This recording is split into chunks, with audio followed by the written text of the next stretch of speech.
매일 아침 하나님과 함께 누리는 하늘의 양식, 오늘 만나. 이런 것은 너희를 부정하게 하나니 누구든지 이것들의 죽음을 만지면 저녁까지 부정할 것이며 그 죽음을 옮기는 모든 자는 그 옷을 빨지니 저녁까지 부정하리라.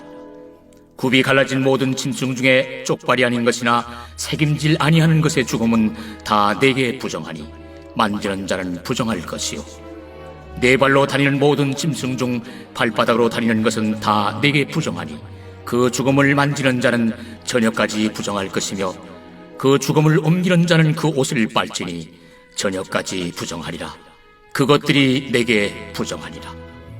땅에 기는 길짐승 중에 내게 부정한 것은 이러하니 곧 두더지와 쥐와 큰 도마뱀 종류와 도마뱀 부치와 육지 악어와 도마뱀과 사막 도마뱀과 카멜레온이라. 모든 기는 것 중 이것들은 내게 부정하니 그 죽음을 만지는 모든 자는 저녁까지 부정할 것이며 이런 것 중 어떤 것의 죽음이 나무 그릇이든지 의복이든지 가죽이든지 자회든지 무엇에 쓰는 그릇이든지 떨어지면 부정하여지리니 물에 담그라. 저녁까지 부정하다가 정할 것이며 그것 중 어떤 것이 어느 질그릇에 떨어지면 그 속에 있는 것이 다 부정하여지나니 너는 그 그릇을 깨뜨리라. 먹을 만한 축축한 식물이 거기 담겼으면 부정하여질 것이요 그 같은 그릇에 담긴 마실 것도 부정할 것이며 이런 것의 주검이 물건 위에 떨어지면 그것이 모두 부정하여지리니 화덕이든지 화로이든지 깨뜨려버리라. 이것이 부정하여져서 너희에게 부정한 것이 되리라.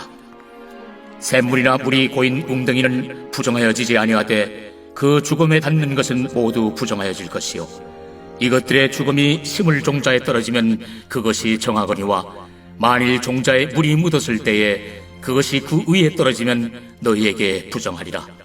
너희가 먹을 만한 짐승이 죽은 때에 그 죽음을 만지는 자는 저녁까지 부정할 것이며 그것을 먹는 자는 그 옷을 빨 것이요 저녁까지 부정할 것이며 그 죽음을 옮기는 자도 그의 옷을 빨 것이요 저녁까지 부정하리라.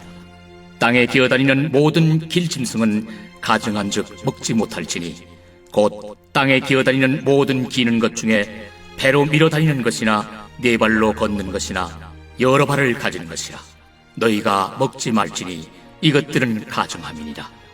너희는 기는 바 기어다니는 것 때문에 자기를 가증하게 되게 하지 말며 또한 그것 때문에 스스로 더럽혀 부정하게 되게 하지 말라. 나는 여호와 너희의 하나님이라. 내가 거룩하니 너희도 몸을 구별하여 거룩하게 하고 땅에 기는 길짐승으로 말미암아 스스로 더럽히지 말라. 나는 너희의 하나님이 되려고 너희를 애굽 땅에서 인도하여 낸 여호와라. 내가 거룩하니 너희도 거룩할지어다. 이는 짐승과 새와 물에서 움직이는 모든 생물과 땅에 기는 모든 길짐승에 대한 규례니 부정하고 정한 것과 먹을 생물과 먹지 못할 생물을 분별하는 것이니라. 레위기 11장 전반부에서는 정한 짐승과 부정한 짐승에 대한 음식 규례를 말하고 있다면 오늘 살펴본 본문은 동물 사체를 만지는 것에 대한 규례를 말하고 있습니다. 23절에서 기어다니는 곤충은 다 너희가 혐오할 것이니라 하고 말씀하시면서 24절에 이런 것은 너희를 부정하게 한다라고 말씀하십니다. 기어다니는 곤충이 부정한 이유는 지표면에 널브러진 숱한 동물들의 사체 잔해와 뼈들 때문입니다. 동물들의 사체뿐만 아니라 인간의 사체가 묻힌 무덤들까지도 배로 쓸고 다니기에 죽음의 기운과 접촉되는 것이죠. 뱀처럼 배로 기는 건 네 발이 달렸다 해도 배가 지표면에 붙어서 이동을 하는 도마뱀 종류와 쥐와 그리고 두더지 종류 그리고 지네와 같이 많은 발을 가진 다종류가 여기에 해당합니다. 그래서 오늘 본문에서 강조하고 말하는 것이 주검이며 그것을 만지는 행위, 그것을 담는 용기들이 다 부정하다라고 반복하며 강조하고 있습니다.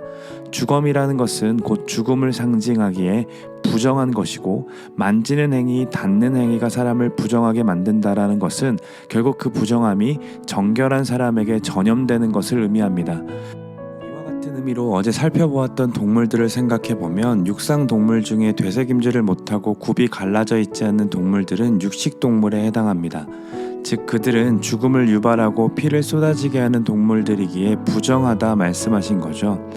돼지나 개 같은 잡식성 동물도 죽음을 일으키지는 않지만 사체를 뜯어먹는 그 하이에나들처럼 가리지 않고 먹기 때문에 여기에 포함된다 할 수 있습니다. 그래서 하나님께서는 그 중에 헷갈릴 수 있는 그 경계선상의 짐승들인 돼지와 낙타, 토끼, 사반을 명확하게 말씀해주고 계시는 거죠. 물에 살고 있는 동물들 중에 지느러미가 없고 비늘도 없는 그 생물, 그리고 바닥에 기는 생물을 먹지 말라고 하셨습니다.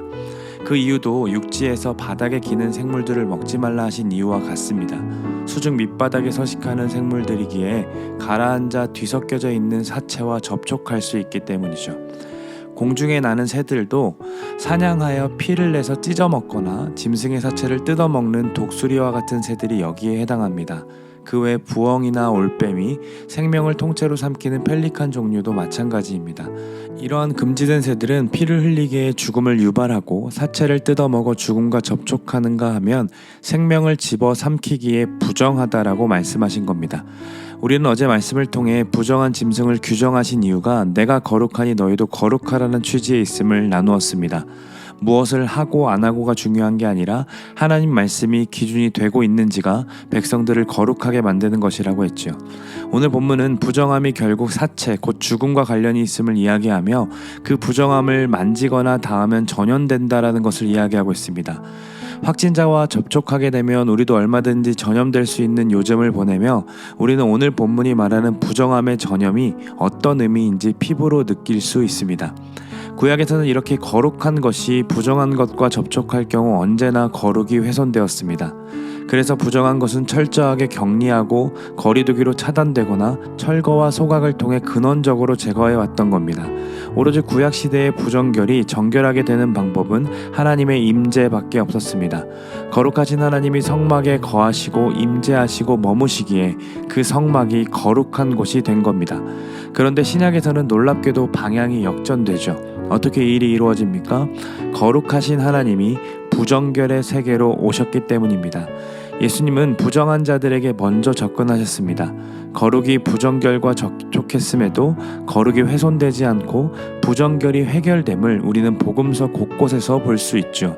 안진뱅이와 소경이 예수님과 접촉함으로 온전해졌고 심지어 가장 부정한 시체였던 나사로까지 다가가서 그를 다시 살아나도록 하셨습니다. 특히 나병 환자들은 마을에서 추방되어 격리함으로 사람들과 접촉을 피해야 했고 만일 거리에서 그들이 발견되면 돌팔매질을 당해 죽을 수도 있었는데 예수님은 그들을 찾아가셔서 친히 접촉하시며 치유하십니다. 이것이 우리 예수님께서 공생애 가운데 하신 일이며 거룩하진 못한 우리의 삶에서 날마다 동행하심으로 행하시는 일입니다. 부정함을 정결하게 바꾸셨던 주님이 우리 안에 계시고 교회 안에 계십니다. 그분이 교회의 머리가 되시기에 몸된 교회 그리고 성도는 동일한 거룩의 전염력을 지니고 있습니다. 우리에게는 코로나 바이러스를 치유할 만한 치료제는 없지만 그의 영혼을 거룩하게 만들 수 있는 강력한 거룩 치료제가 있습니다. 바로 우리 안에 거하시는 성령의 충만함입니다. 우리를 거룩하게 만드시는 성령으로 인해 우리의 말과 행동을 통해 거룩이 전염될 수 있다라는 겁니다. 그리하여 스스로 죽은 목숨이라 생각하며 자신을 부정하다 말하는 자들을 우리는 살릴 수 있습니다. 정말로 가능한 이야기입니다. 성도가 바로 이런 존재입니다. 누군가는 교회를 향해 코로나나 전염시키지 말라고 이야기할지도 모르겠습니다. 네, 맞습니다. 우리에게는 코로나를 해결할 만한 능력을 가지고 있지 못하기 때문에 철저하게 방역수칙을 준수해야 함에 있습니다. 그러나 분명히 코로나 전염 위험에도 우리가 이렇게 예배하려고 애를 쓰는 이유는 무엇 때문입니까? 예배를 통해 우리가 거룩해지기 때문입니다. 그리고 더 나아가 우리도 예수님처럼 정결하지 못하다 생각하는 이들을 살릴 수 있습니다. 나사로와 같이 죽어있던 자들을 다시 활력 있게 만들 수 있는 힘이 우리에게 있습니다. 그 힘이 어디로부터 옵니까? 우리 안에 계신 거룩하신 영, 성령으로부터 가능합니다. 사랑하는 성도 여러분, 정말로 힘든 시기를 보내고 있지만 온라인이든 오프라인이든 우리가 예배하는 일, 말씀과 기도로 거룩하여지는 일을 포기하지 않기를 소망합니다. 우리는 나만 거룩하게 살기 위해 예배하는 자들이 아닙니다. 내가 서 있는 그곳, 나의 주변과 이웃이 거룩해질 수 있도록 거룩을 선포해야 할 자들입니다. 코로나보다 더 강력한 거룩의 힘을 전파해야 할 사람이 바로 우리들입니다. 세상을 거룩하게 하게 할 능력은 우리에게 이미 주어져 있습니다. 오늘도 우리를 부르신 삶의 현장에서 코로나 때문에 용기를 잃고 두려워하고 또 낙심한 이들에게 거룩을 전파하고 예수님처럼 말하고 행동하는 우리 모두가 되기를 간절히 소망합니다.